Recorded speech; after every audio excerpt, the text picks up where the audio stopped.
May 14, 1948. Tel Aviv. David Ben-Gurion stands before a gathering at the Tel Aviv Museum and reads from a scroll. We hereby declare the establishment of a Jewish state in Eretz Israel to be known as the State of Israel. Portraits of Theodore Herzl hang on the wall behind him. The ceremony lasts 32 minutes. Within hours, the United States recognizes the new nation. Within minutes, Arab armies begin mobilizing. The declaration fulfills the Zionist dream of a Jewish homeland after 2,000 years of diaspora and comes just 3 years after the Holocaust killed 6 million Jews. But it also creates a refugee crisis for hundreds of thousands of Palestinians who flee or are expelled from their homes. The creation of Israel is simultaneously a fulfillment and a catastrophe. Independence for Jews, Nakba, catastrophe for Palestinians. This moment will shape Middle Eastern politics for the next 75 years and counting. This is the story of how modern Israel was created, a story of competing nationalisms, colonial powers making contradictory promises, a genocide creating urgency for a Jewish state, Arab resistance and internal divisions, a United Nations partition plan, and a war that redrew the map. It's a story with no single narrative, where different communities remember the same events in fundamentally different ways. To understand Israel's creation, we must start with two movements, Zionism and Palestinian nationalism, both emerging in the late 19th and early 20th centuries in response to modern nationalism spread. Zionism emerged in response to European antisemitism. For centuries, Jews lived as minorities in Christian Europe and the Islamic world, often persecuted, restricted to certain professions, and subject to periodic violence. As European nationalism grew in the 1800s, Jews faced a dilemma: assimilate into majority cultures or assert a distinct national identity. The Dreyfus Affair in France, 1894, where a Jewish officer was falsely convicted of treason amid anti-Semitic hysteria, convinced many that assimilation wouldn't protect Jews. Theodore Herzl, an Austro-Hungarian journalist covering the Dreyfus trial, concluded that Jews needed their own state. In 1896, he published Der Judenstaat, the Jewish state, arguing that only national sovereignty could end antisemitism and normalize Jewish existence. In 1897, Herzl convened the First Zionist Congress in Basel, Switzerland, establishing the World Zionist Organization to create a home for the Jewish people in Palestine secured by public law. Why Palestine? Religious and historical connection. Jews had originated there 2 millennia earlier before Roman conquest and dispersal. Jewish prayers spoke of returning to Zion, Jerusalem. Passover ended with next year in Jerusalem. Palestine held deep spiritual meaning. However, Palestine wasn't empty. It had a predominantly Arab population with their own national aspirations. Early Zionist immigration to Ottoman-controlled Palestine began in the 1880s, the first Aliyah wave of immigration. Settlers established agricultural communities, often purchasing land from absentee Arab landowners. A second Aliyah came 1904–1914, bringing socialists who founded kibbutzim, collective farms, and established Hebrew as a spoken language after centuries as only liturgical. Palestinian Arab nationalism developed in parallel. Palestine's Arabs, mostly Muslim with Christian minorities, had lived there for centuries under Ottoman rule. As Ottoman authority weakened in the late 1800s, Arab nationalism emerged, seeking independence from Turkish rule. Palestinian identity specifically developed as Zionist immigration increased, creating anxiety about land purchases and demographic change. World War I transformed the situation. The Ottoman Empire allied with Germany. Britain, seeking advantage, made conflicting promises. In 1915–16, the Hussey-McMahon correspondence promised Arab independence in Ottoman territories in exchange for revolt against the Turks. Arabs understood this to include Palestine, though Britain later disputed this. Sharif Hussein of Mecca launched the Arab Revolt in 1916, aided by T.E. Lawrence of Arabia, helping British forces defeat the Ottomans. Simultaneously, Britain issued the Balfour Declaration in November 1917. Foreign Secretary Arthur Balfour wrote to Lord Rothschild, "His Majesty's government view with favor the establishment in Palestine of a national home for the Jewish people, and will use their best endeavors to facilitate the achievement of this object, it being clearly understood that nothing shall be done which may prejudice the civil and religious rights of existing non-Jewish communities in Palestine." The declaration was deliberately ambiguous. What did national home mean? A state, cultural autonomy, and how could it be established without prejudicing the existing non-Jewish communities, who comprised 90% of Palestine's population? The contradiction was inherent and perhaps intentional, allowing Britain to maintain both Jewish and Arab support. Britain's motivations were complex. Sympathy for Zionism existed, but strategic considerations dominated. Britain wanted Jewish support for the war effort, particularly from American Jews whose country had just entered the war. They sought to prevent French control of Palestine under secret Sykes-Picot agreement dividing Ottoman territories. They viewed a Jewish homeland as a friendly buffer protecting the Suez Canal. Imperial calculations drove policy more than humanitarian concern. After the war, the League of Nations granted Britain a mandate over Palestine in 1922. The mandate's preamble incorporated the Balfour Declaration, giving Zionist aspirations international legal status while tasking Britain with governing Palestine and preparing it for eventual self-government. But whose self-government? The contradiction remained unresolved. Under the mandate, Jewish immigration increased significantly. The Third, Fourth, and Fifth Aliyot 1919-1939. Pioneers drained swamps, built settlements, established industries, and created Hebrew cultural institutions. Tel Aviv, founded in 1909, grew into a modern city. The Jewish Agency served as a proto-government, providing services to the growing Jewish community, the Yishuv. By 1939, Palestine's Jewish population reached about 450,000, roughly 30% of the total population, up from 11% in 1922. This demographic shift alarmed Palestinian Arabs, who increasingly viewed Zionism as colonialism, threatening their majority status and eventual independence. Tensions erupted repeatedly in violence.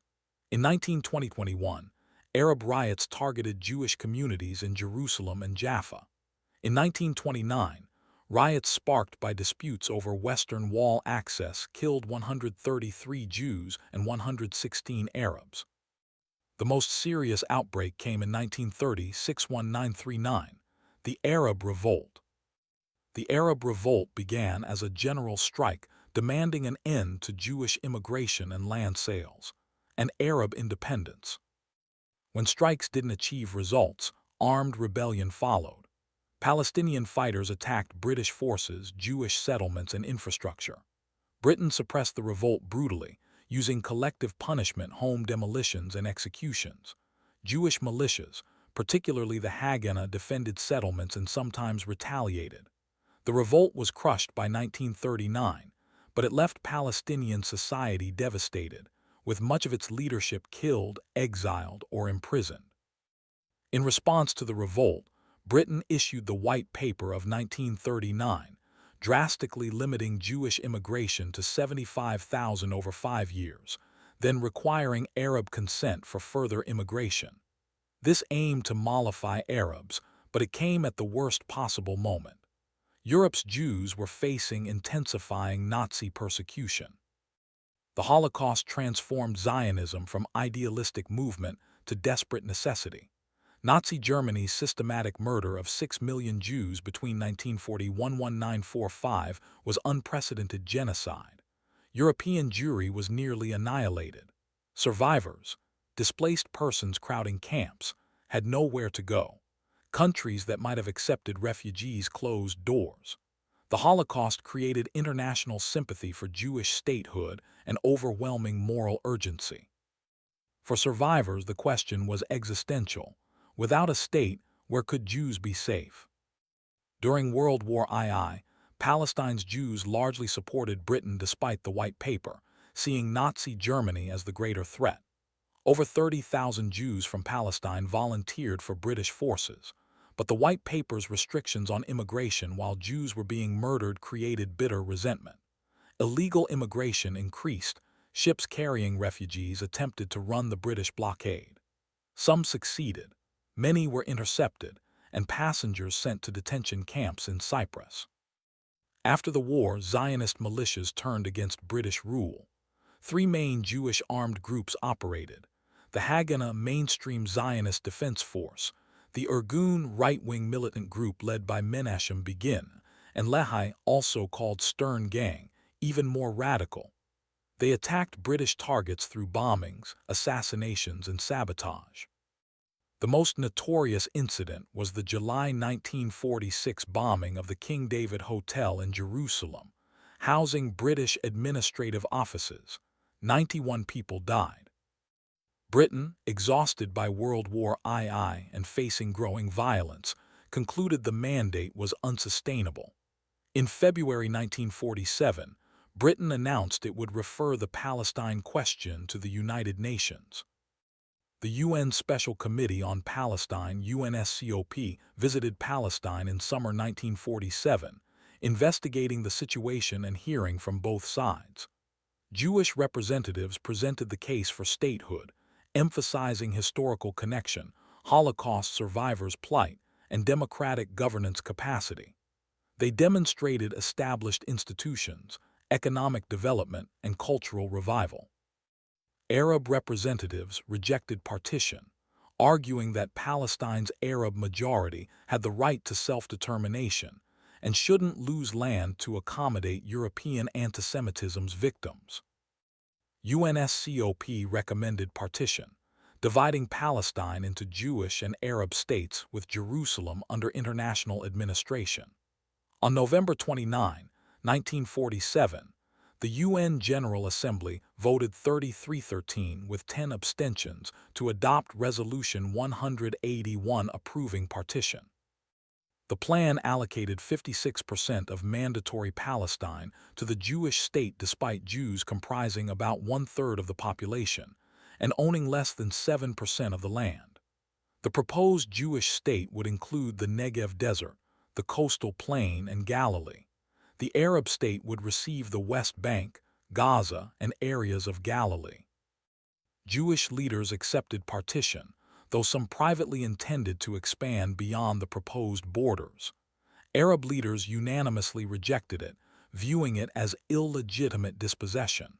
How could external powers give away Arab land? The Arab Higher Committee called for resistance. Violence erupted immediately, a civil war between Jewish and Arab communities. November 1947 to May 1948 saw escalating conflict. Both sides committed atrocities. Arab forces attacked Jewish convoys, besieged Jewish quarters in mixed cities, and targeted settlements. Jewish forces attacked Arab villages, expelled populations, and sought to secure territory. In early 1948, Arab forces seemed to have the advantage, cutting off Jewish Jerusalem and threatening the Yishuv. But after March, the tide turned.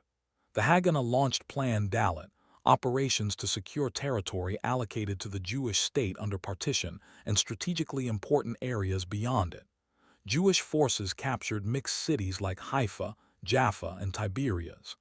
Arab residents fled in what became a refugee exodus. The most controversial incident occurred at Deir Yassin on April 9, 1948. Irgun and Lehi fighters attacked this Arab village near Jerusalem, killing over 100 civilians. Exact numbers and circumstances remain disputed, but the massacre terrified Palestinians and accelerated the refugee flight. Jewish mainstream leadership condemned the attack, but damage was done. By May 1948, between 250,000 and 350,000 Palestinians had become refugees, fleeing fighting, expelled by Jewish forces, or leaving on advice from Arab leaders who assured them they could return after Arab armies defeated the Jews. The causes of this exodus remain hotly contested. Israeli traditional narrative emphasized voluntary flight and Arab evacuation orders. Palestinian narrative emphasizes expulsion and ethnic cleansing.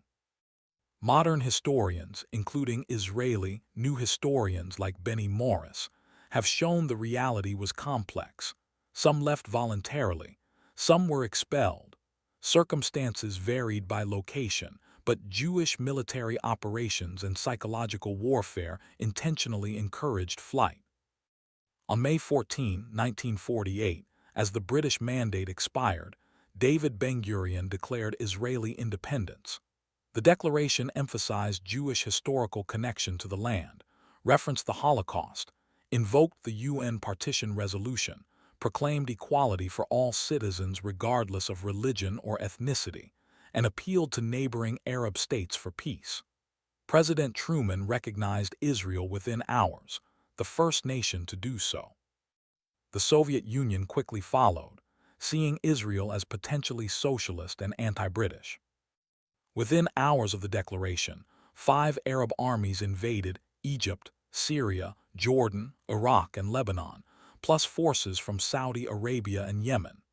Arab leaders vowed to prevent partition and throw the Jews into the sea, though their rhetoric exceeded their military coordination and genuine commitment. The new state faced existential threat. The 1948 Arab-Israeli War lasted until 1949. Initially, Arab forces advanced, Egypt toward Tel Aviv, Jordan's Arab Legion capturing East Jerusalem and the West Bank, Syrians approaching the Sea of Galilee. But Arab forces were poorly coordinated, lacked unified command, and some leaders had conflicting territorial ambitions. King Abdullah of Jordan, for instance, was more interested in controlling the West Bank than destroying Israel. Israel's military situation improved dramatically. A UN-imposed truce in June allowed reorganization and rearmament. Arms from Czechoslovakia, with Soviet approval, reached Israel. The Israel Defense Forces, IDF, formed from unification of Jewish militias, creating a coordinated military force. By July, Israel had numerical superiority and better coordination than the divided Arab forces. Israel launched offensives in October-December 1948, capturing territory beyond the partition plan, Western Galilee from Lebanese and Syrian forces, the Negev from Egyptian forces. By war's end, Israel controlled 78% of mandatory Palestine, significantly more than the 56% allocated by partition. Jordan held the West Bank and East Jerusalem. Egypt held Gaza. Jerusalem was divided, with Israel holding the western part and Jordan the eastern part, including the Old City. The war created approximately 700,000 Palestinian refugees, about half of Palestine's Arab population. Hundreds of Arab villages were depopulated and demolished. The causes varied. Some fled fighting, some were expelled by Israeli forces, some left expecting to return. Israel refused to allow return after the war, viewing the refugees as a security threat and their departure as solving the demographic problem. The refugee issue became permanent and central to the Israeli-Palestinian conflict. Arab states absorbed some refugees, but generally kept them in camps, often using their plight as a political weapon against Israel. The UN established UNRWA, United Nations Relief and Works Agency, to provide services to Palestinian refugees. Uniquely among refugee populations, refugee status passed to descendants, meaning today there are approximately 5.9 million registered Palestinian refugees, a population that has grown but remains stateless. Armistice agreements signed in 1949 established borders, the Green Line, that would last until the 1967 Six-Day War, but no peace treaties were signed. Arab states refused to recognize Israel's existence. Israel was admitted to the UN in May 1949, but it inherited a hostile region. Israel's first years focused on state building and absorbing massive immigration. The Law of Return, 1950, granted any Jew the right to immigrate to Israel. Holocaust survivors came from European camps. Jews from Middle Eastern countries arrived, some fleeing or expelled from Arab countries during 1940's 1950's anti-Jewish violence. By 1951, Israel's Jewish population doubled to about 1.3 million. These immigrants required housing, employment, and integration, an enormous challenge for a young state. The creation of Israel was simultaneously a liberation and a dispossession, depending on perspective. For Jews, especially Holocaust survivors, it was achieving statehood after 2,000 years, providing refuge from persecution and fulfilling religious and national aspirations. For Palestinians, it was the Nakba, catastrophe, losing their homeland, becoming refugees, and living under occupation or in exile. Both narratives are real to those who experience them. The consequences persist. The Israeli-Palestinian conflict has generated multiple wars, occupations, terrorism, and failed peace processes. The refugee issue remains unresolved. Jerusalem remains contested. The occupation of the West Bank and Gaza, captured in 1967, continues. Peace attempts, Camp David, Oslo Accords, multiple initiatives, have failed to resolve core issues: borders, refugees, Jerusalem, security, and recognition. Understanding Israel's creation requires acknowledging complexity and tragedy. It wasn't simply European colonialism.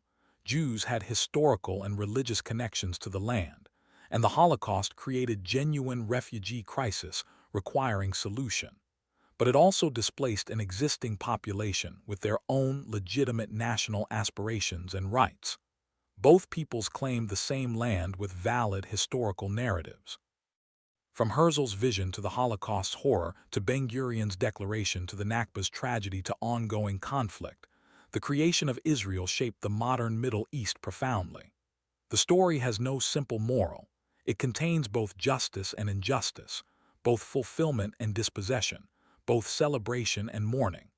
It's a story that continues, unresolved, with both Israelis and Palestinians seeking security, dignity, and self-determination in a land both call home.